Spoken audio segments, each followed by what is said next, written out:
minas shalihin wa asyhadu anna Muhammadan abduhu wa rasuluhu ba'athahu Allahu bil huda wa dinil haqq liyudhhirahu 'ala ad-dini kullihi wa kafa billahi syahida. Amma ba'du. Hadirin hadirat jamaah salat subuh rahimakumullah. Alhamdulillah, kita sangat bersyukur kehadirat Allah Subhanahu wa taala. Pagi yang mulia ini Allah kembali muliakan kita, bahagiakan kita dengan salat berjamaah, dengan majelis ilmu. Mudah-mudahan waktu-waktu kita, usia kita Allah bahagiakan dengan ketaatan, dengan kesolehan, dengan ketakwaan di sisinya. Amin ya rabbal alamin. Salawat dan salam kita sampaikan kepada manusia mulia, insan yang paling berbahagia baik dalam kehidupan dunianya, dan tentunya beliaulah yang paling bahagia dalam kehidupan akhiratnya.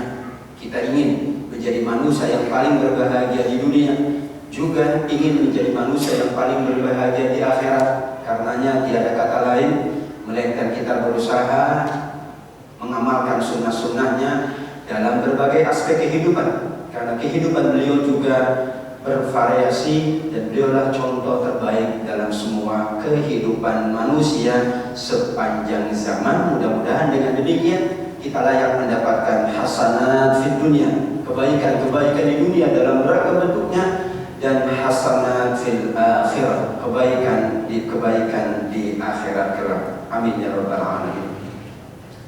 Hadirin Bapak Ibu jamaah yang dimuliakan Allah, kita akan membahas salah satu istilahul Quran, al-istilahul Qur'aniyyu, terminologi Al-Quran. Istidraj adalah iktibas dari ayat Al-Quran. Berarti istidraj adalah bahasa Allah Subhanahu wa ta'ala, bahasa Al-Quran, yang kemudian difahami oleh manusia, oleh para ulama dengan istilah al-istidraj.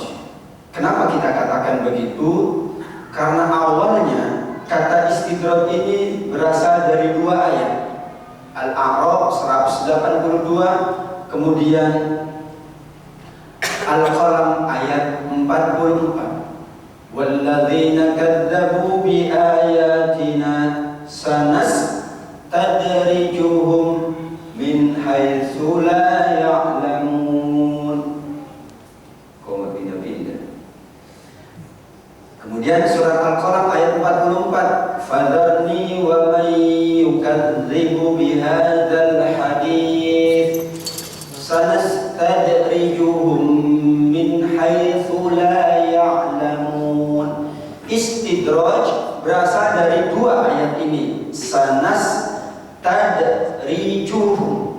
Lantas secara kaidah al-iktibas, kalau dalam ilmu-ilmu Al-Quran, maka kita ambil dari nas tadrijuhum menjadi istilah Al-Quran yang bernama istidraj.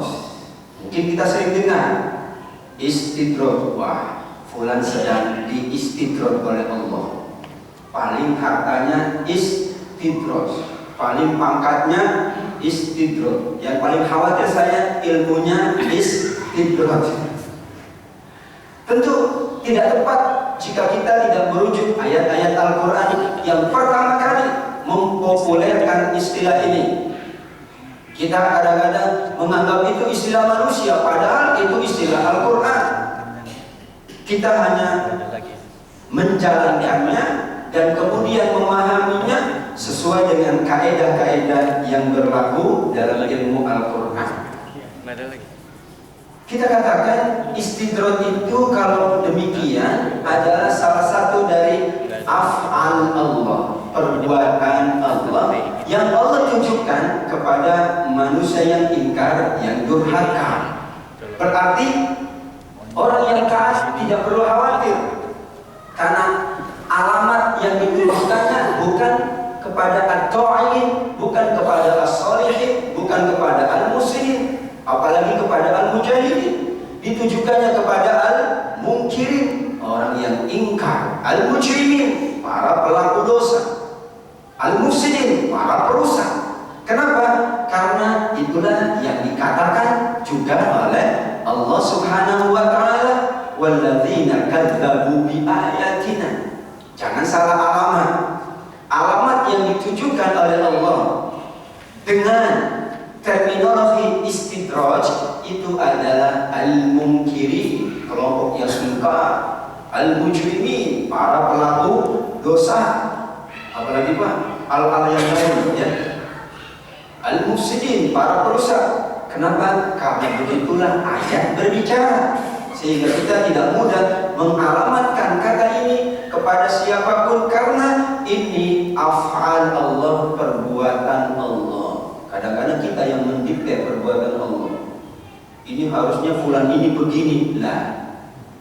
Mau fulan begitu, mau yang lain begini, atau bahasa sekarang begono, itu hak Allah untuk memperlakukannya bagaimana? Karena itu afal Allah, perbuatan Allah. Nggak bisa kita mendikte.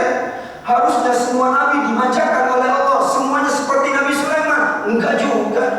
Harusnya semua sahabat juga dipersamakan perlakuannya oleh Allah. Enggak juga. Ada yang dimiskinkan oleh Allah, ada yang dikayakan oleh Allah, ada yang dikuatkan fisiknya oleh Allah, ada yang dilebihkan ilmunya oleh Allah, ada yang harusnya sama dong. Itu kalau bahasa logika manusia. Sering kita yang mengawali dulu menilai fulan ini harusnya begini karena dia begitu. Masya Allah, Allah punya hak untuk memperlakukan hambanya ma yasha.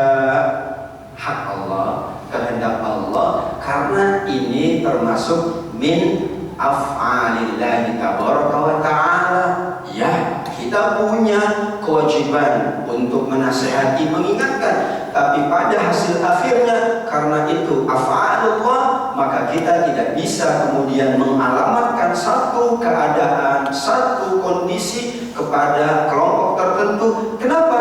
Karena perbuatan Allah tidak bisa dicampur tangani oleh hamba-hambanya. Sesoleh apapun hamba itu, setaat apapun hamba itu, ia hanya bisa menilai dirinya, aku demikian karena aku sudah rabi dan set. Namun kadang-kadang penilaiannya juga amat sangat subjektif. Ini perbuatan Allah yang subhanallah Bapak Ibu tidak lazim. Kenapa tidak lazim? Ini Pak, istidraj itu secara bahasa adalah meningkat atau tangga. Istadroja yastadriju, dari satu tahapan naik lagi terus. Namun konteksnya masalah materi, masalah dunia. Wah, dunianya naik terus. Kalau bahasa sekarang itu kalau jujur gak mujur ya. Kalau gak jujur kok naik terus. Nah, hati-hati istidraj ya. Orang ingin mendapatkan sesuatu tapi menggunakan cara-cara yang justru mengingkari Allah, yang justru melawan ketentuan Allah. Hati-hati, bisa dikategorikan istidraj. Benar, peningkatan terjadi, namun bukan peningkatan karena ketaatan. Kalau kemudian peningkatannya ketaatan, itu adalah bukan istidraj, tapi ikram atau takrim dari Allah. Wah, ini semangat sholatnya. Inilah buah Ramadan Bapak Ibu. Ya, sholat tarawih atau qiyamul lail, padahal itu sunnah, tapi bayangkan mungkin dalam sejarah hidup saya, hidup kita, kayaknya sholat paling lama sholat tarawih. Kalau nggak ada tarawih nggak pernah kita sholatnya lama, betul ya Pak? Iya, itu padahal sunnah Pak, sepakat, nggak ada yang mengatakan wajib, tapi hebat nggak? Hebat, itu peningkatan, bukan istidraj. Alah, cuma Ramadan doang istidraj tuh belum. Kalau materi dunia, jadi konteksnya kita kita batasi bahwa istidraj itu peningkatan, tapi peningkatan secara materi kehidupan dunia yang itu notabene adalah bagian dari hak Allah. Karena ada orang yang taat diperbanyak hartanya banyak, ada orang yang tidak taat diperbanyak juga banyak, ada yang taat dipersedikit juga banyak, ada yang tidak taat dipersedikit juga banyak. Dan itu af'al Allah. Kita memaknai dari sekian banyak af'al Allah Subhanahu wa ta'ala, maka para ulama menginisiasi sebuah istilah yang sesungguhnya adalah istilah Al-Quran yang bernama istidraj. Apa istilahnya? Hukuman Allah dalam bentuk kesenangan. Ini berarti tidak lazim. Kalau orang salah dihukum, ya, kita punya murid, punya anak, nggak mau sholat. Kalau dijewer, dia ngeh bahwa salahnya tidak sholat. Tapi ini nggak sholat, bukan kita jewer, bukan kita hukum. Kita hukum tapi dengan kesenangan. Oke nak, kamu nggak sholat kemarin. Ini Abi tambahin ya uang jajannya. Gimana kira-kira Pak? Ya, min haitsu la ya'lamun. Ini Pak. Walladzina kadzdzabu bi ayatina. Karakteristiknya, cirinya orang yang mendustakan ayat-ayat Allah, baik al-matluwah yang tercantum, yang termaktub dalam ayat-ayatnya, atau al-makruhah yang kita baca, al-musyahadah, al-masyhudah yang kita saksikan dalam kehidupan. Nggak mungkin dia begini, ternyata begitu. Itu kita sudah mengingkari ayat-ayat Allah Subhanahu wa taala. Sanastadrijuhum, ada proses istidraj yang sedang Allah lakukan terhadap kelompok tersebut. Min haitsu la ya'lamun, istidraj itu tanpa dia sadari. Kalau dia sadar, aduh ya Allah kemarin aku salah, itu bukan istidraj.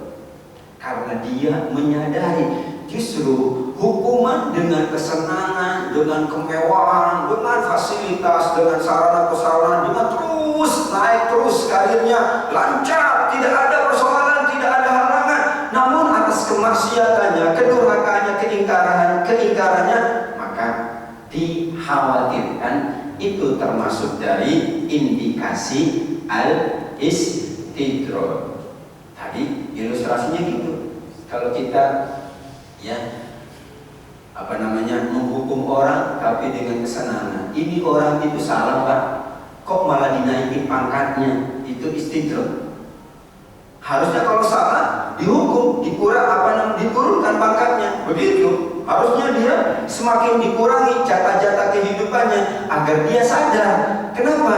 Karena memang Allah punya hak prerogatif dari af'alnya, ingin membuktikan kepada manusia seluruhnya bahwa dunia itu bukan alat ukur. Dunia itu termasuk juga ilmu, harta, jabatan, pangkat, ilmu, popularitas, itu bukan ukuran. Karena jika itu menjadi ukuran, maka berarti fenomena istidraj ini kita cabut. Tapi ketika itu bukan ukuran, hati-hati bahwa akan ada hukuman Allah dalam bentuk kesenangan karena kemaksiatan. Ini clue yang berikutnya. Caranya bagaimana? Dengan menangguhkan hukuman dan seseorang tersebut tidak sadar bahwa sedang diulur. Karena kalau terjemahnya begini, ini sulit. Terjemah itulah kadang-kadang juga membuat kita jadi bingung. Maklum, bahasa manusia mau disamakan dengan bahasa Allah, nggak akan mungkin Pak. Tapi saya ambil terjemahnya aja ya, kemudian saya copy paste. Nanti kami akan menarik mereka dengan berangsur-angsur. Sanastadrijuhum diterjemahkannya, nanti kami akan menarik mereka dengan berangsur-angsur ke arah kebinasaan dari arah yang tidak mereka ketahui. Bingung? Yang paling tepat, maka kami akan istidraji mereka. Ya, nggak tahu gimana gitu. Tapi benar nggak bahasa Arabnya? Haji ya udah haji Pak, mau diterjemahkan apa? Sulit. Tapi kalau mau ditafsirkan, mau dijelaskan bisa. Haji itu adalah begini. Sholat nggak bisa diterjemahkan. Sholat apa? Nggak bisa. Sembahyang enggak, praying enggak. Tapi bisa saya jelaskan, bisa saya tafsirkan. Sholat itu adalah aqwalun wa af'alun. Nah begitu, ucapan dan perbuatan yang diawali. Begitulah dalam pandangan para ulama fikih. Wallahu a'lam. Bapak Ibu yang dimuliakan Allah, tadi yang tersurat, yang tekstual ada dua, Al-A'raf 182 dan Al-Qalam 44. Yang yang kedua-duanya ada 3 poin besar. Kadzabu bi ayatina sama dengan wa may yukadzibu bihadzal hadis. Biarkan Muhammad dan orang yang mendustakan al-hadis. Sepakat para ulama tafsir, al-hadis dalam ayat ini adalah Al-Qur'an. Kita memahami hadis kan hanya hadis Rasul. Boleh Pak, hadisul ulama. Boleh, artinya ucapannya ulama. Hadisul ya ucapannya seorang ibu atau pesannya seorang ibu. Itulah bahasa Arab, luas sekali.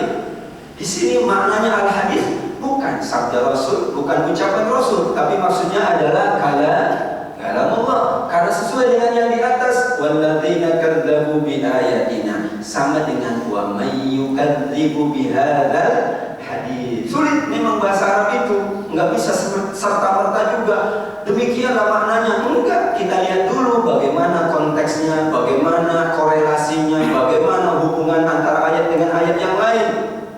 Kalau terjemah doang itu paling ringan. Karenanya dulu para ulama termasuk Imam Az-Zarkashi dalam Al-Quran fi Ulumil Quran, As-Suyuti dalam Ridqun mengharamkan terjemah Al-Quran kadang-kadang karena membingungkan, Pak. Gara-gara terjemah jadi berantem. Karena terjemah nggak bisa mewakili, tapi kalau tafsir menjelaskan, Pak, masjid ini apa? Langsung masjid ini adalah tempat sholat. Bingung dia, oh ada sholat saja, kan yang lain juga boleh. Oh iya, berarti masjid itu tidak bisa diterjemahkan, hanya bisa ditafsirkan. Masjid itu adalah tempat selesai. Nah itulah baru lebih luas memahaminya. Islam itu sholat? Enggak. Islam itu Nah itulah namanya kita menafsirkan, memahamkan, menjelaskan al-bayan wal kashfu. Sana selanjutnya ini yang kedua sama, kemudian yang ketiga juga sama. Min haitsu la ya'lamun, orang yang diistidraji oleh Allah dengan dunia dalam beragam bentuknya tidak sadar. Kalau sadar bukan istidraj. Bapak Ibu, kita kalau dihukum oleh Allah dengan sakit langsung sadar, itu bagus, Pak. Daripada dihukum tapi sehat terus. Firaun tidak pernah sakit, makanya dia merasa, oh aku paling hebat. Enggak pernah, karena dikasih terus. Ayo mau apa? Kamu mau seingkar apapun aku kasih. Ayo terus kamu ingkar, semakin semakin aku kasih. Kan sulit bagi manusia. Sulit, itu memahaminya sulit, itu afalullah. Enggak mungkin kita bisa menebak. Nah, harusnya yang ingkar, yang zalim ini diselesaikan saja, Pak. Malah kalau yang tersirat ini luar biasa. Dalam hadis Bukhari Muslim, Rasul Shallallahu Alaihi Wasallam memahami ayat Al-An'am 44. Falamma nasu ma dzukkiru bihi fatahna 'alaihim abwaaba kulli syai' hatta idza farihu bima utu akhadnahum baghtatan fa idza hum mublisun. Aneh enggak Bapak Ibu? Tatkala mereka melupakan peringatan kami bukakan semua pintu-pintu dunia. Harusnya yang ingkar ditutup oleh Allah. Logika manusia sekali lagi kita mengatakan begitu. Tapi bagi Allah, hak Allah dong.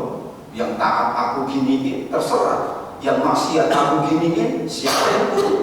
Kalau bahasa Nabi Isa alaihi salam, in tu'adzibhum fa innahum 'ibaduk wa in taghfir lahum fa innaka antal azizul hakim. Kalau engkau mengazab mereka, itu hamba, terserah engkau ya Allah.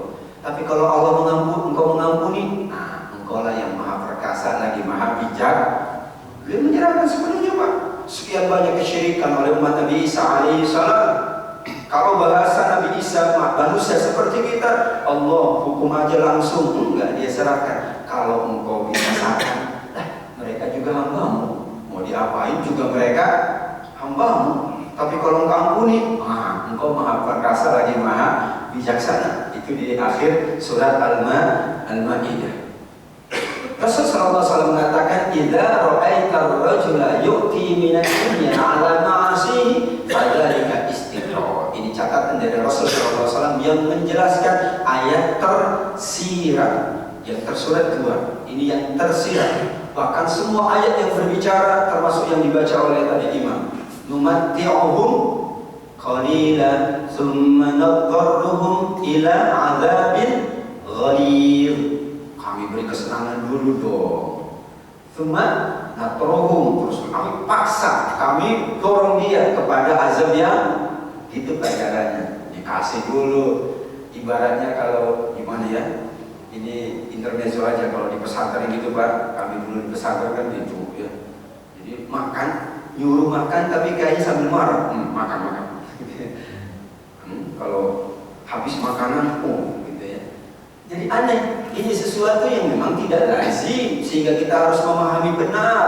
Istidrak itu adalah min af'alillah. Jika kamu lihat seseorang malah diberi dari dunia sebanyak-banyaknya, namun atas kemaksiatannya, garis bawahi, itulah yang dimaksud oleh Allah dengan istidrak. Kemudian Rasul sallallahu alaihi wasallam membaca, falamma nasu ma dzukiru bihi fatahna alaihim abwaaba kulli syai'. Harusnya falamma nasu ma dzukiru bihi aghlaqna alaihim, gitu ya. Harusnya kami tutup semua pintu-pintu dunia. Ini malah fatahna, Pak.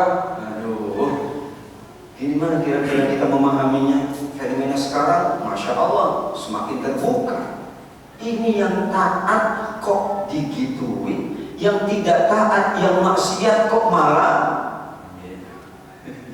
Saya tidak mau menyebutkan langsung. Sehingga ini istidrak, apabila mereka telah bergembira, farihu, ini terjemah Pak sulit.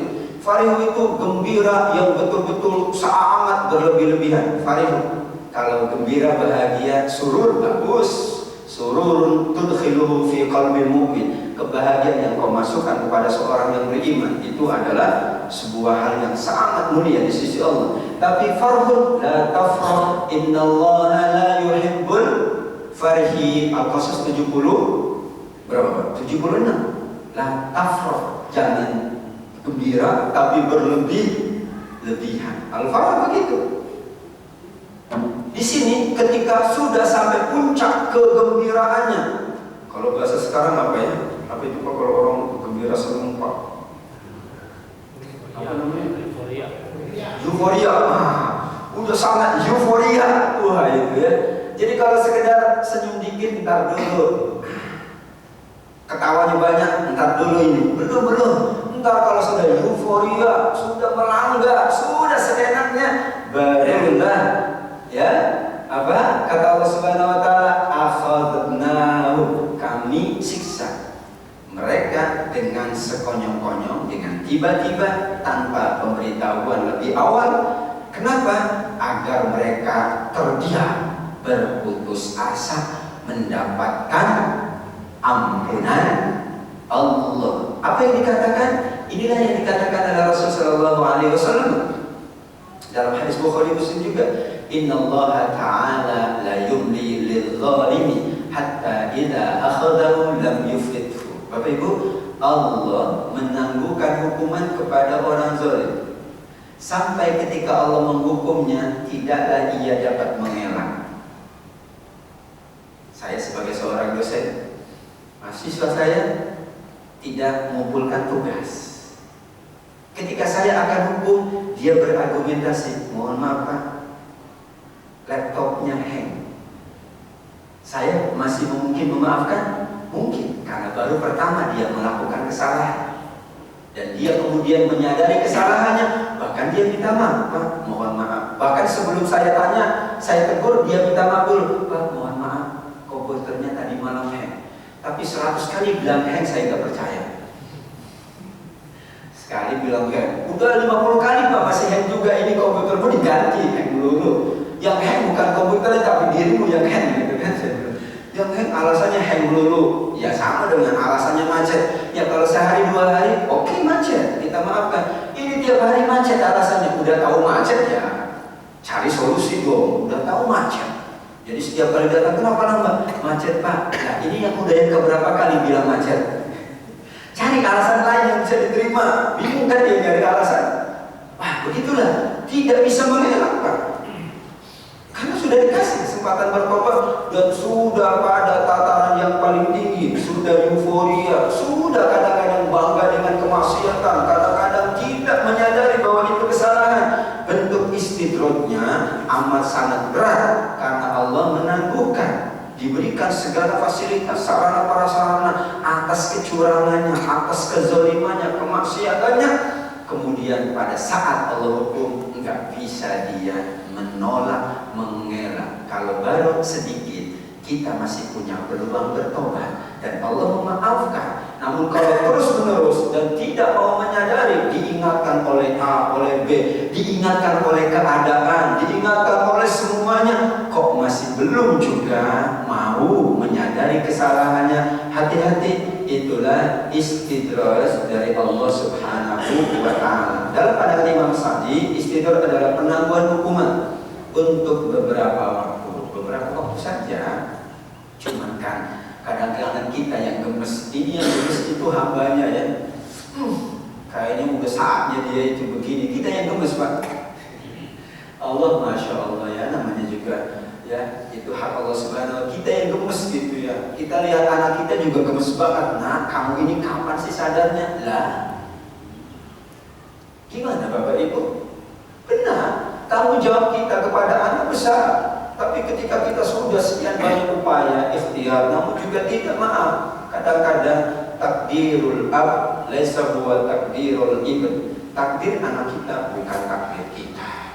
Orang tuanya taat, maaf, anak kita takdirnya mungkin tidak taat, kita tidak tahu. Tapi yang Allah nilai dan mintakan pertanggungjawaban adalah bagaimana kita mendidiknya. Kalau sungguh-sungguh kemudian hasilnya tidak seperti yang kita inginkan, itu Masya Allah, kita katakan Masya Allah, itu adalah terserah Allah Subhanahu wa Ta'ala dengan melapangkan atau melancarkan capaian hartanya. Mohon maaf, semua para mufassir ketika memahami ayat-ayat istidraj itu selalu mengatakan harta al-amwal, karena dulu memang cuma ada harta orang itu dianggap hebat. Kalau sekarang dianggap hebat ada pangkat, ada popularitas, malah ada orang yang demi popularitas nggak dibayar juga nggak apa-apa loh. Beli jam tayang itu demi karena popularitasnya mahal. Dan kita juga aneh, ini udah kaya, udah nggak butuh apa-apa, tapi tetap aja mau jabatan ini. Ternyata yang dicari adalah popularitas. Ya, dulu kan dunia cuma harta uang, sekarang dunia macam-macam. Wah, dibukakan pintu itu dunia juga. Ya. Makanya paling enak naik kendaraan umum, dibukakan pintunya ya. Ya, atas ketaatan tidak ada masalah. Yang problem adalah alam ma'asi, sehingga cenderung dia semakin tenang katanya. Bayangkan orang tenang dengan kemaksiatan, hatta yatma'inna bima'asi, tenang dengan kemaksiatan, aneh. Nah, itulah orang soleh. Kalau maksiat itu deg-deg gitu ya, usaha, ada gundah, ada gulana, ada galau. Tapi ini sampai dia tenang. Oh iya ya, ternyata kalau begini itu aku lancar. Ya udah, aku terus begini aja supaya lancar. Yang problem bukan dia, Pak, temennya. Iya ya, aku lurus kok nggak lancar. Wah, cobalah aku yang ini. Oh iya bener lancar. Iya Mas bener lancar. Akhirnya semuanya jadi. Iya, kan yang tergoda kita, Pak, yang gak kuat. Dia sih tenang aja, dan kita yang tergoda. Iya ya, aku sudah begini nih kayaknya nggak lancar-lancar. Yang dia nggak begitu kok lancar. Oh, aku coba yang ini, iya lancar. Udah Pak, kalau udah begitu nyoba sekali, iya kalau mau lancar ternyata begini, ya udah begitu. Akhirnya semua manusia kadzabu bi ayatina. Namun hingga batas tertentu Allah menurunkan hukum dan azabnya. Kita tidak tahu. Ibnu Katsir mengatakan terkait dengan kaum yang mendustakan ayat-ayat Allah. Jadi ayat istidraj dikaitkan dengan kaum yang mendustakan ayat Allah. Mereka beranggapan melimpahnya harta dan materi bukti kemuliaan. Fa'ammal insanu idza mabtalahu rabbuhu fa'akramahu wa na'amahu fayaqulu rabbi akraman. Ayat 15 sampai 16 ya. Wa amma idza mabtalahu faqadara 'alaihi rizqahu fayaqulu rabbi ahanan. Itulah manusia. Kalau lagi dibanyakan Allah memuliakan aku. Kalau lagi disedikitkan Allah menghinakan aku. Alat ukurnya sudah salah. Alat ukurnya sudah keliru.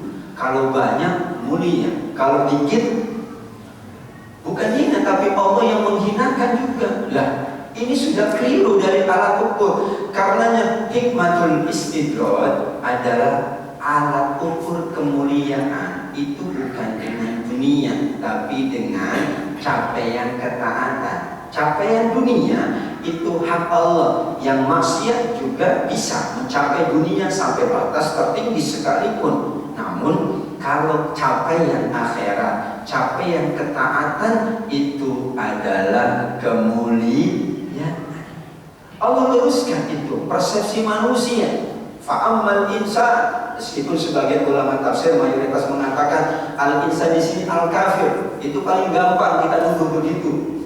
Kalau bahasa saya gitu ya, ketika baca tafsir fa'ammal insan itu beberapa kata insan di Al-Quran yang notabene untuk sifat yang negatif, keluh kesah, manusia itu ingkar, itu paling banyak mayoritas tafsir apa? Mengalamatkan kepada orang kafir. Padahal jangan-jangan umat Islam juga ada gitu ya.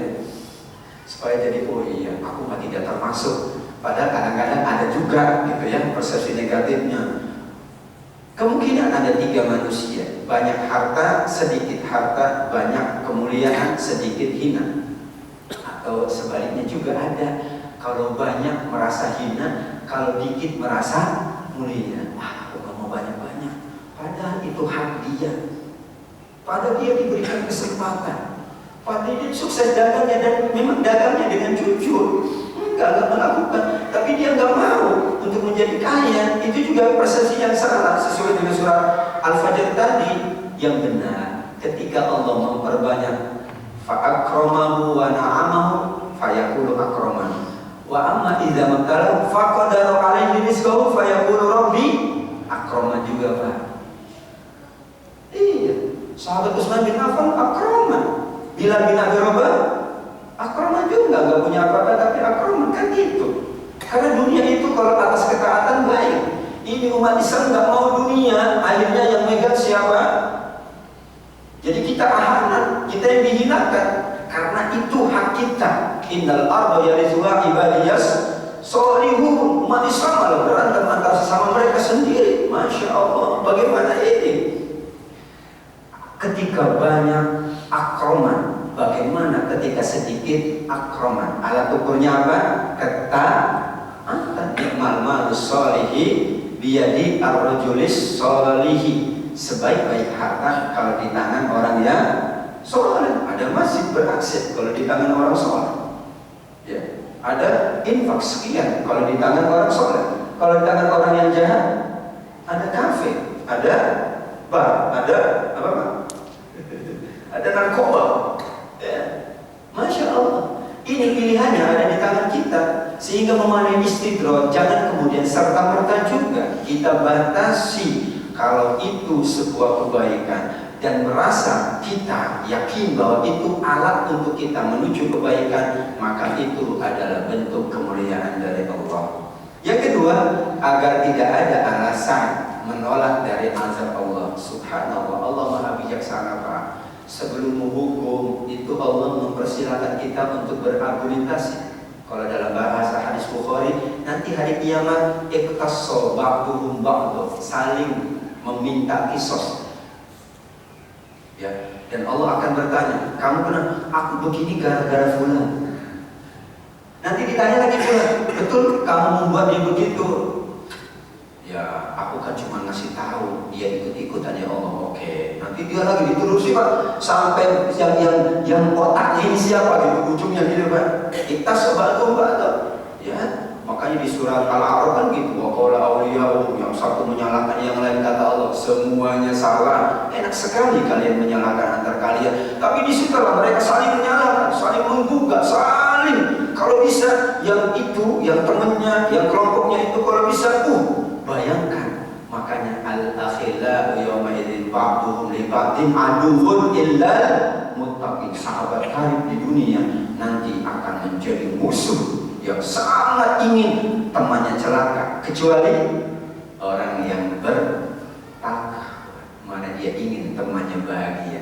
Jadi kalau ada orang yang ingin temannya celaka, bukan orang bertakwa, baik dalam kehidupan dunia atau kehidupan akhirat. Karena teman yang bertakwa ingin temannya juga selamat. Kenapa? Azab Allah akan lebih besar seiring kedurhakaannya semakin tinggi. Sekali dia melakukan, hukumannya hanya ya angkat kaki sebelah dulu kalau di pesantren. Enggak hafal 5 ayat berdiri 1 jam. Ya, enggak hafal berkali-kali tiap hari 5 ayat berdiri lari-lari lapangan. Semakin berat nggak Pak? Semakin berat. Bukan sebuah kenikmatan, karena nanti hukumannya. Subhanallah, itulah para sahabat radhiyallahu anhum minta dihukum itu sekarang. Ada penzina minta dihukum sekarang. Beberapa sahabat datang minta dihukum. Kenapa? Kalau sekarang lebih ringan. Kalau kemudian diulur-ulur, belum tentu dia diberikan pintu tobat. Berikutnya semakin bermarajalela, maka semakin besar azabnya di sisi Allah Subhanahu wa ta'ala. Istidraj itu sebetulnya untuk memperbesar, karena tidak ada alasan untuk mengelak dari azab Allah, dan azabnya semakin besar. Bagaimana dengan azabul akhirah? Wal azabul akhirati akbar law kanu ya'lamun. Ada manusia, ini istidraj itu adalah ada manusia yang dimudahkan untuk kebaikan.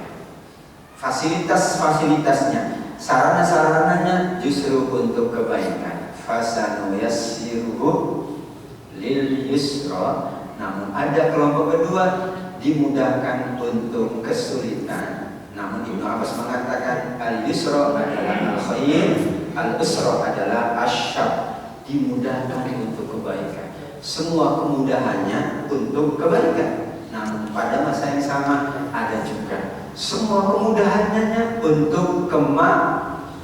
Orang berbuat jahat kan karena ada fasilitas. Enggak ada fasilitas, bagaimana dia berbuat jahat? Maka Allah mudahkan, nih aku kasih ya, terus kamu berbuat jahat.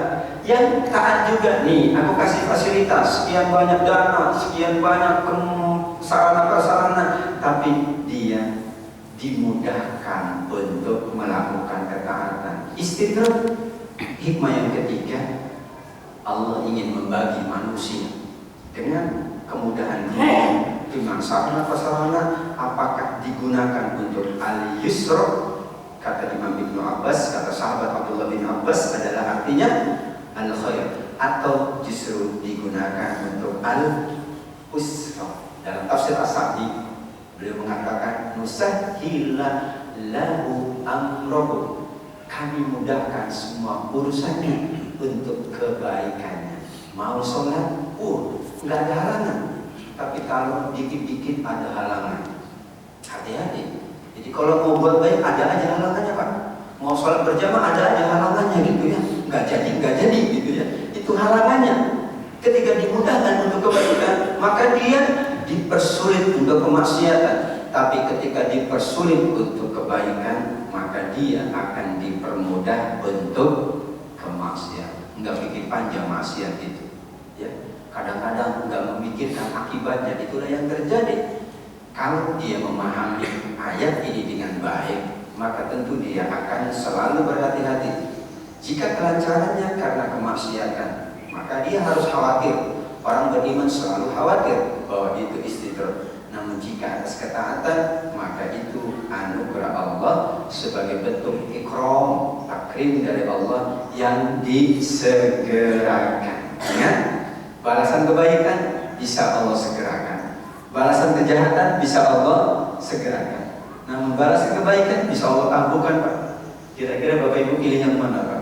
Berbuat baik langsung disegerakan balasannya, atau nanti aja? Kalau bisa segera saja. Berbuat jahat kadang Allah segerakan juga, kadang Allah tangguhkan Pak. Banyak yang ditangguhkan. Berapa tahun baru, ini akibatnya dulu, tahu kan? Makanya udah aku bilang dulu itu jangan makan ini, baru sekarang merasa gitu Pak. Kira-kira seperti itu. Masya Allah, kebaikan pun hak Allah untuk disegerakan balasannya, atau Allah tangguhkan, ada yang disegerakan. Masya Allah, itu tentu sebuah kebaikan. Namun ada yang ditangguhkan, tentu itu sebuah kebaikan. Namun yang paling problem adalah pada kejahatan. Ketika Allah tangguhkan, hati-hati. Namun ketika Allah segerakan, kita berbahagia, karena berarti Allah segera menegur kita. Innallaha idza ahabba qauman ibtalahu al-bala itu adalah hal-hal yang tidak kita sukai. Wa nabluukum, itu sesuatu yang kita tidak sukai.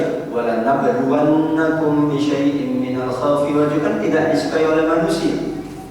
Ya, justru kalau hukumannya dalam bentuk yang tidak disukai oleh kita, kita jadi lebih segera sadar bertobat. Tapi kalau hukumannya justru semakin kita jaya, semakin kita maju dalam konteks dunia, tapi akhiratnya alpa, maka itu indikasi. Namun ingat, tidak boleh kita serta-merta menilai langsung bahwa Anda sedang diistidrat oleh Allah. Namun kita sebagai manusia yang lemah, kita jadikan ayat ini sebagai bahan refleksi muhasabah kita. Ya Allah, tentu kita berharap Allahumma yassirna lil yusra wala tuyassirna lil usra. Ya Allah, ya Allah mudahkanlah kami untuk melakukan kebaikan. Jadikan sarana prasarana itu untuk kebaikan. Wala tuyassirna lil usra. Saya selalu sampaikan ini, masya Allah, kita harus bersyukur dengan adanya kerajaan Timur Tengah yang kaya-kaya. Bagaimana memelihara Masjidil Haram, Masjid Nabawi kalau mereka nggak kaya, Bapak Ibu? Saya berpikir gitu. Kalau diserahkan itu kepada, maaf, negara yang tidak berpunya, gimana? Bingung Pak. Itu nggak pernah berakhir proyek Masjidil Haram, Masjid Nabawi. Kalau kita umroh bulan ini ada aja, bulan depan ada aja, tahun depan. Alhamdulillah, kita bersyukur. Kalau negara-negara Muslim yang kaya, kita bersyukur.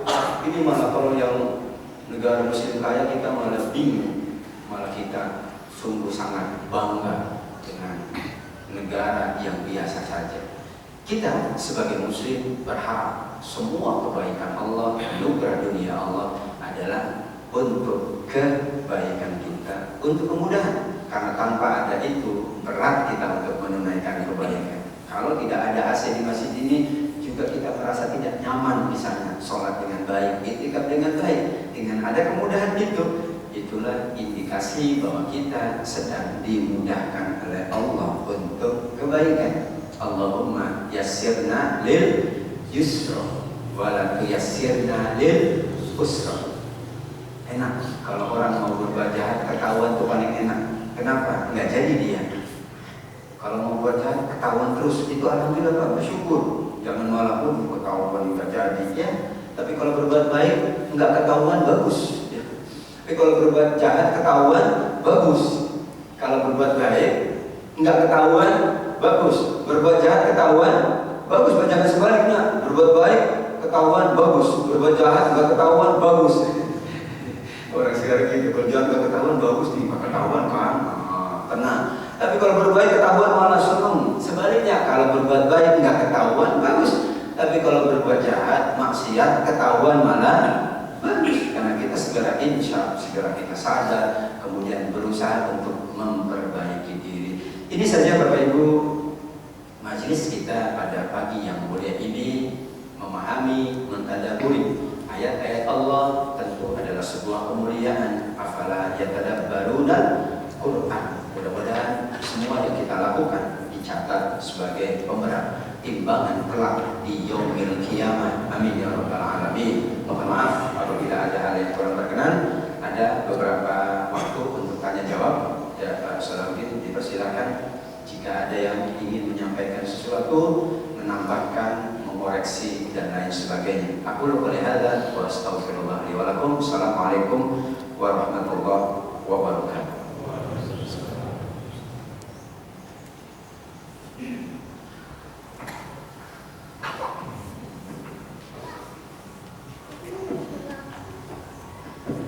Libur kali ini Pak? Enggak. Oh, ada yang bertanya, silakan. Assalamualaikum warahmatullahi wabarakatuh. Semuanya atas kesempatannya. Pertanyaannya mungkin seperti ini, Ustaz. Kita juga kan mengenal bahwa ada namanya ujian, Ustaz. Bahwa kita diuji misalnya dengan kemudahan, kekayaan, atau juga diuji juga dengan kesempitan. Nah, kalau dia diuji dengan apa istilahnya kemudahan, misalnya kemudahan dunia, tapi gara-gara itu dia akhirnya juga berbuat maksiat ya. Maksud saya di sini bedanya ujian seperti itu dengan yang tadi itu apa ya Ustaz ya? Terus kalau yang kita tahu bahwa kalau kita di apa istilahnya ditegur gitu sama Allah, itu artinya kita masih diberi kesempatan untuk bisa baik ya Ustaz ya. Kalau yang tadi ini istidrak ini, apakah pada saat dia dihukum itu Allah masih berkehendak dia menjadi lebih baik atau bagaimana Ustaz? Bedanya di situ. Assalamualaikum warahmatullahi wabarakatuh. Ini ada dua bab. Bab pertama al-ibtila, ujian. Hak Allah untuk menguji manusia dengan berbagai cara. Hak Allah. Tapi ini bab istidrak adalah bab iqabullah, bab hukuman. Jadi kita bagi dua arsiran. Ada kelas yang bernama kelas ujian. Dan hak Allah untuk menguji manusia dengan apapun. Mau dengan kebaikan, dengan keburukan, wa nabluukum bisyarri wal khairi fitnah. Ya, apakah dengan kekayaan atau dengan ketidakpunyaan? Sekali lagi, yang berhak untuk menguji adalah Allah. Cara mengujinya juga kita serahkan kepada Allah. Allah yang maha tahu, yang paling cocok kita itu diuji dengan apa. Nabi Sulaiman diuji dengan kekayaan, Nabi yang lain diuji dengan kesulitan, dengan penyakit. Masing-masing punya kadar yang Allah maha tahu saja. Kita tidak tahu juga Pak. Jangan kita jangan minta, ya Allah uji aku dengan kekayaan, jangan juga. Atau Allah aku uji dengan kesusahan aja deh. Enggak juga. Itu hak Allah Pak. Nah, ketika ini bagus bertanya, ketika kita kemudian justru diuji dengan kesenangan, apakah itu istidrak? Jika berakibat kepada kemaksiatan, maka itu indikasi istidrak. Dulu ada ta'lama. Makanya beberapa ulama mengatakan contoh yang real dari istidrak itu adalah Qarun istidrak, Fir'aun istidrak, Tha'laba, Bal'am itu istidrak. Kenapa? Ketika dia nggak punya, sampai sholat aja gantian kainnya sama istrinya. Ketika dia sudah kaya, ya tidak pernah kelihatan batang hidungnya, karena hidungnya udah panjang, ya. Udah nggak kelihatan batang hidungnya. Ya. Baru kelihatan. Ketika diminta zakat, wah mengelak terus. Ya. Makanya ketika dia mengelak, nanti dia nggak bisa mengelak lagi, karena dia mengelak terus Pak. Ada yang bilang, maaf belum selesai ngitungnya, ini masih dia lagi dihitung jumlah keuntungan sehingga nanti ya zakatnya dihitung, hitungnya lama banget ya. Itu kita kira-kira orang seperti itu. Nah, jika berakibat kepada semakin durhaka, semakin maksiat, maka sudah ada indikasi istidrak. Namun kita tidak boleh minta diuji oleh Allah, nggak boleh. Tapi pasti semua orang yang beriman akan diuji. Nggak boleh Allah uji aku dengan ini aja, gak enak banget ya. Kalau gitu nggak usah kuliah Pak. Kalau masih saja bilang Pak, saya mau diuji dengan inilah. Terserah penguji kok. Aku mau uji yang sulit, kadang-kadang kan ini pakai MTQ ya. Itu kan kadang-kadang pesertanya dapat soal yang ringan. Ya kan tergantung pengujinya. Kadang dapat yang sulit, semua peserta nggak bisa. Ya kebetulan dia dapat yang sulit gitu kan. Ya, kan tergantung penguji. Ya, makanya kan keputusan dewan juri tidak bisa diganggu. Ya saya bilang dia dapatnya gampang pernah saya ikut. Ya tidak dapatnya gampang, saya juga hafal ya gitu Pak. Giliran saya kok sulit ya gitu ya. Gitu kan. Jadi jika kemudian ujian dengan kemewahan, dengan fasilitas dunia itu mengakibatkan bukan semakin taat, maka itu indikasi istidrak dari Allah Subhanahu wa Ta'ala. Itu antara ujian dengan hukuman. Kalau ujian semuanya Allah pasti uji, tapi istidrak dilihat dulu apakah semakin taat atau enggak. Kalau semakin taat enggak, tapi kalau semakin maksiat berarti istidrak. Kemudian yang kedua, bagus sekali bahwa bagaimana kita bahasa kitanya ya, membedakan antara orang-orang yang diistidrak dengan orang-orang yang apa tadi Pak yang kedua itu? Ditegur. Ya. Ketika Allah menegur, bukti sesuai dengan hadis Rasulullah SAW bahwa Allah masih mencintai. Anak yang kita cinta salah, kalau berbuat salah tidak kita tegur, malah kita diamkan, malah kita senyum. Tuh anak saya Bapak Ibu lihat, ya 17 tahun aja udah punya pacar, aneh. Berarti dia bukan cinta sama anaknya, tapi cinta kerusakan pada anak. Kalau cinta, bayangkan Pak, dia mau berbuat salah aja langsung, mas, ya kan gitu. Cinta. Nah, ketika ada manusia yang tidak mau dicintai oleh Allah karena ditegur dengan apapun tidak memanjurkan, maka akhir dari kehidupannya itu kita katakan istidrak. Berbagai cara sebetulnya Pak. Mohon maaf, tidak selalu orang itu langsung dikasih kemewahan terus, karena nggak ada manusia yang terus naik, pasti ada turunnya. Nah, ketika dia masa turunnya, sebetulnya itu teguran dari Allah. Mudah-mudahan bertobat. Enggak Pak, cuma sebentar doang. Ketika naik lagi, harusnya kan dia naik. Mungkin dia nggak sadar karena naik. Ketika jatuh, ya Allah, ini akibatnya. Terus dia, ketika dia dinaikkan lagi, harusnya lebih. Ini aneh. Ketika dinaikkan lagi kok tambah. Itu juga kita katakan indikasi seseorang sedang diistidrak. Jadi tidak boleh kita kemudian mengatakan Allah nggak maha adil. Orang dia nggak pernah ditegur-tegur, pasti dia sudah ditegur, pasti. Hanya dia tidak sadar dengan teguran. Malah ketika dia naik lagi, justru dia semakin ya lalai dengan kekayaan, kemewahan, dengan ilmunya. Malah sekarang ada juga kata teman-teman ya, ini orang diistidrak dengan ilmu, dengan ilmunya membingungkan umat, bukan menyadarkan umat. Jadi bingung umat ini, kata ini, kata ini, jadi bingung. Masya Allah, kata MUI ini, dia katanya begitu. Ini membingungkan. Istidrak dengan gelar titelnya profesor, doktor, dan lain sebagainya. Hati-hati juga. Dulu dengan harta, tapi sekarang pola, kalau kita katakan pola istidrak hak Allah. Tapi maksudnya dengan dunia, dan dunia sekarang sudah sangat beragam. Jadi antara ditegur, insya Allah semuanya pasti sudah ditegur, karena Allah pasti sayang dengan hambanya. Namun kadang-kadang yang ditegur ya hanya sadar ketika sulit, ketika dia naik lagi kok malah. Nah, jadi ketika kita dalam masa ini kan kita pasti naik turun. Ketika masa sulit, masa susah, disitulah sebetulnya alat dari Allah untuk kita introspeksi, sehingga ketika nanti naik lagi suatu saat kita sudah ada bekal untuk tidak seperti dulu ketika naik penuh dengan kemaksiatan. Demikian, jazakallahu khairan. Makasih Pak.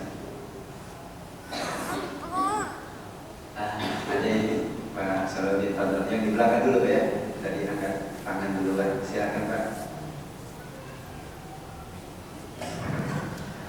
Assalamualaikum warahmatullahi wabarakatuh. Kalau dilihat dari pengertian dari istidrak ini, saya agak ragu. Karena apa? Kadang-kadang kita yang mengalami, kita tidak sadar apakah ini istidrak atau tidak. Tapi kalau kita melihat ke orang lain, kayak itu lebih mudah. Wah, ini istidrak nih. Misalnya seperti itu. Saya ingin menanyakan, Allah juga katakan bahwa di dalam suatu kesusahan itu juga ada satu kebaikan atau sebaliknya. Bagaimana membedakan istidrak ini dengan takdir atau nasib gitu? Itu aja Ustaz. Assalamualaikum warahmatullahi wabarakatuh. Assalamualaikum warahmatullahi wabarakatuh. Jazakallahu khairan. Jangankan istidrak, yang lain juga paling mudah melihat orang lain. Jangan istidrak gitu ya. Lihat yang lain aja paling enak, lihat orang lain paling mudah. Itulah manusia. Makanya Umar bin Khattab radhiyallahu anhu mengisyaratkan, hasibu anfusakum qabla an Ya, kalian yang menghisap diri kalian, nggak usah nunggu orang lain menghisap, atau malah sibuk menghisap orang lain. Yang punya wewenang untuk menghisap kita adalah Allah. Sebelum dihisap oleh yang maha, ya, segala-galanya kita hisap diri sendiri. Memang benar Pak, amat mudah kita menilai orang lain daripada menilai diri sendiri. Gajah di perut mata tidak kelihatan, semut di seberang lautan kok, ya berarti dia matanya awas banget ya. Tapi yang menarik yang kedua, yaitu bahwa istidrak ini, ya, apakah apa tadi? Nasib atau takdir? Ya, kalau kita baca ilmu akidah tentang takdir, maka takdir itu dibagi tiga. Ada takdir yomi, yang setiap hari, ya, Allah melihat bagaimana ketaatan, bagaimana ikhtiar kita. Setiap hari, kullu yaumin huwa fi sya'n. Allah melakukan perbuatannya yang kita tidak tahu. Orang ini kok tambah taat, yang kemarin enggak. Bisa Allah mengubah, yang Allahu ma yasha'u wa yuthbit. Ada takdir yang kita sebut sebagai sanawi, itulah Lailatul Qadar. Tahun ini bagaimana ketentuan dan ketetapannya sangat ditentukan oleh bagaimana ketaatan dan ikhtiar kita. Namun kita tidak tahu, karena itu masalah gaib, tapi begitulah yang disampaikan. Kemudian ada takdir azali yang sudah ada di Lauh Mahfuz. Di Lauh Mahfuz benar tidak bisa diganggu, tidak bisa diubah. Tapi banyak juga hadis-hadis Rasulullah SAW, misalnya la ya'tul qadar illa du'a wa la yazidu fil umr illa bir. Atau ya bahwa silaturahim, ya, man ahabba lahu ayyusaq lahu fi rizqihi wa yusa'alahu fi azalihi. Berarti kan, ya kan jodoh ajal sudah ditentukan Pak, harta sudah ditentukan, kok bisa diperbanyak, diperluas, bisa diperpanjang? Hak Allah.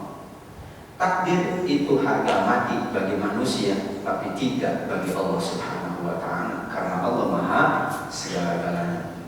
Nah, istidrak itu bukan takdir. Kenapa? Karena sudah sekian banyak sebetulnya peringatan-peringatan Allah. Makanya kalau dalam bahasa apa namanya tadi ayat yang ini Pak, ketika mereka melupakan peringatan, berarti kan mereka sebetulnya sudah diberi. Dan manusia ini lucu, Bapak Ibu yang dimuliakan Allah. Kalau untuk dunia, kok dia ininya betul-betul dikuras, Pak. Gimana supaya ini goal, gimana supaya penghasilan naik, betul nggak Pak? Malam-malam juga berpikir untuk akhirat nggak pakai ininya, udah mentok, wah itu takdir Allah, enak sekali.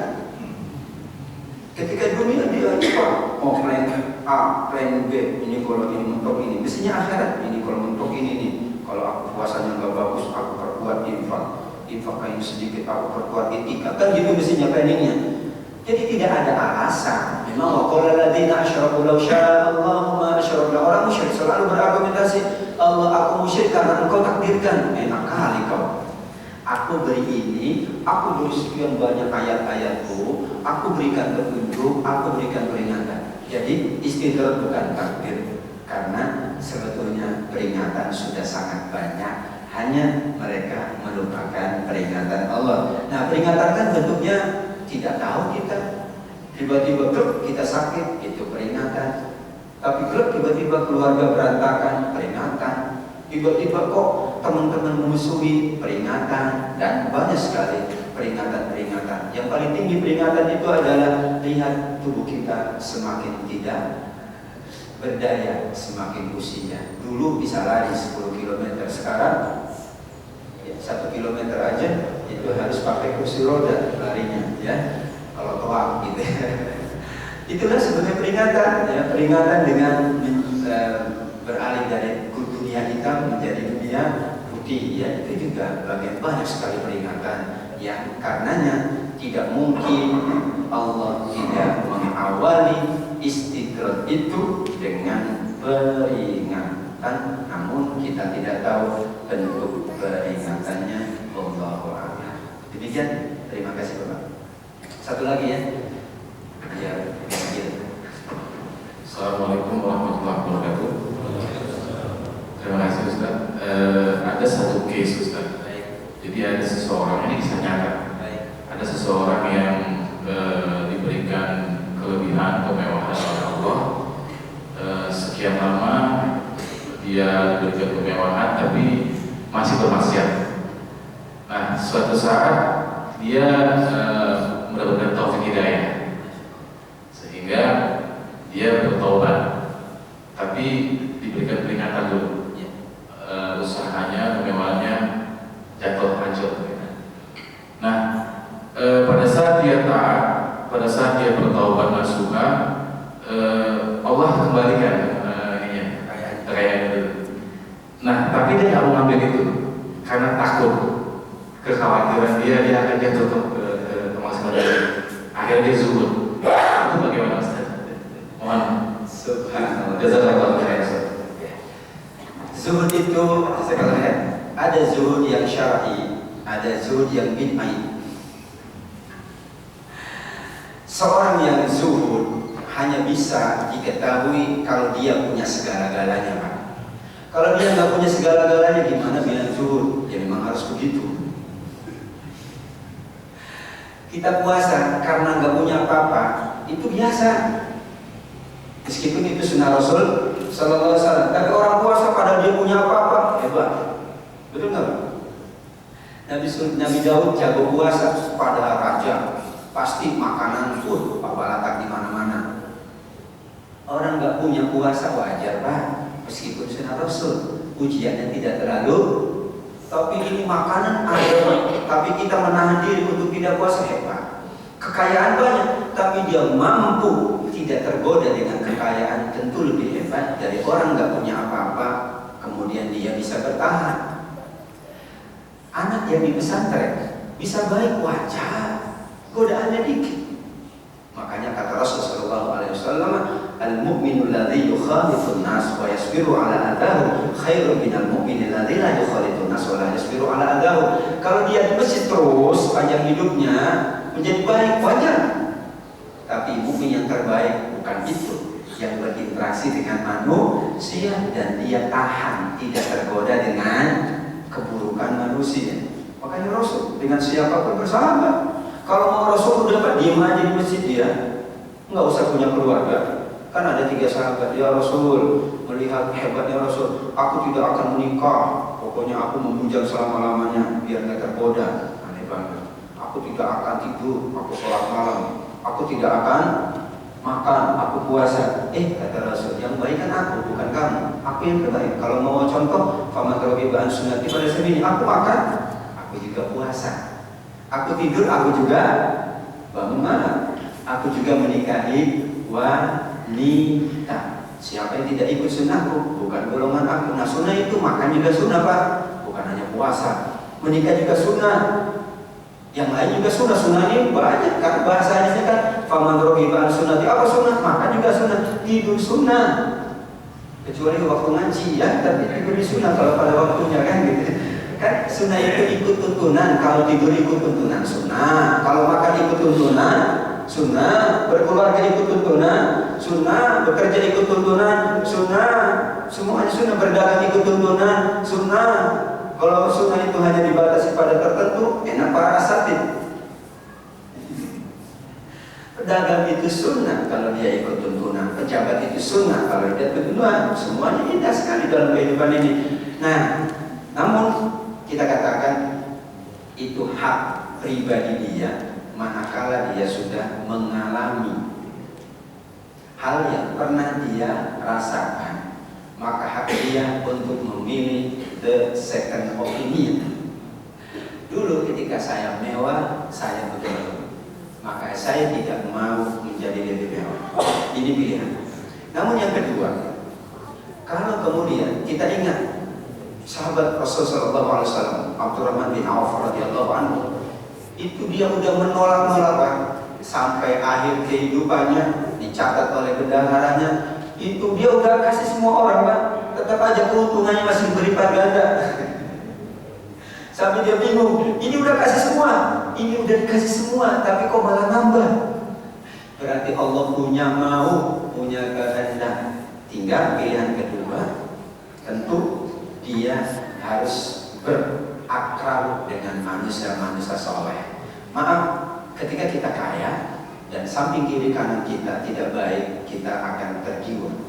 Namun ketika kita kaya, samping kiri kanan kita baik, kita juga akan terjaga. Persoalannya bukan pada pribadi. Dunia sekarang adalah dunia yang kita sebut dunia media. Pengaruhnya sangat besar. Siapa yang selalu intens berwasap dengan kita, mempengaruhi, Pak. Siapa yang intens berkomunikasi dengan kita, mempengaruhi. Sangat mempengaruhi. Makanya al-insan ibnu bi'ati, dalam buku tarbiyah itu dikatakan manusia itu adalah anak lingkungannya. Tapi kita katakan itu pilihan dia. Yang jelas niat dia agar tidak terjerumus ke dalam kemaksiatan. Apakah dia memilih sudahlah sampai di sini, itu hak dia, atau dia memilih saya akan terus berusaha untuk jauh lebih sukses, lebih makmur, namun saya harus mempersiapkan sekian banyak orang-orang di kiri kanan saya untuk mengingatkan saya kalau saya lupa atau saya terperosok. Kan begitu, Pak? Makanya staf ahli itu tujuannya gitu, cuma jadi malah membisikkan yang gak bagus. Jangan tanya, Pak, ini salah loh, Pak. Kan begitu tujuannya. Ada penasehat itu kan begitu. Para raja dulu punya penasehat, Pak. Nah, penasehat raja ini gak bagus kebijakan. Oh iya, begitu maksudnya. Kalau kita nggak ada yang menasehati, habis kita. Watawasau bil haqqi watawasau bis sabr. Istirahat kita merasa paling hebat, istirahat juga merasa paling tinggi, istirahat juga. Di sinilah butuh ada teman. Coba kalau kita nggak ada teman, sholat tarawih sendiri nggak ada yang melakukan. Kalau kita ini bilang, Bapak Ibu tahun ini sholat tarawih masing-masing di rumah, yakin ada yang sholat? Banyak yang nggak sholat. Tapi ketika di masjid, sebuah kenikmatan kesyukuran dalam konteks berjamaah. Jadi kita katakan hak pribadi dia, tapi semakin dia berat ujiannya, semakin tinggi nilainya. Semakin sedikit ujiannya, itu semakin sedikit nilainya. Kita punya teman macam-macam, tapi kita mampu bertahan, hebat kan? Tapi kalau kita punya satu teman bertahan, ya wajar punya satu. Yang punya anak 10, ujiannya lebih besar. Makanya surat Al-Aqsa 77 ya, hebat itu ya. Wa'lamu annama amwalukum wa auladukum fitnah. Tapi ingat ujung ayatnya, wa anallaha indahu ajrun azim. Atas hartamu, atas keluargamu, aku siapkan pahala yang besar. Hartamu sekian, ingat peluang pahala besar jika benar. Anakmu sekian, keluargamu banyak, peluang pahalanya besar. Jadi kita ambil peluangnya, pahala itu.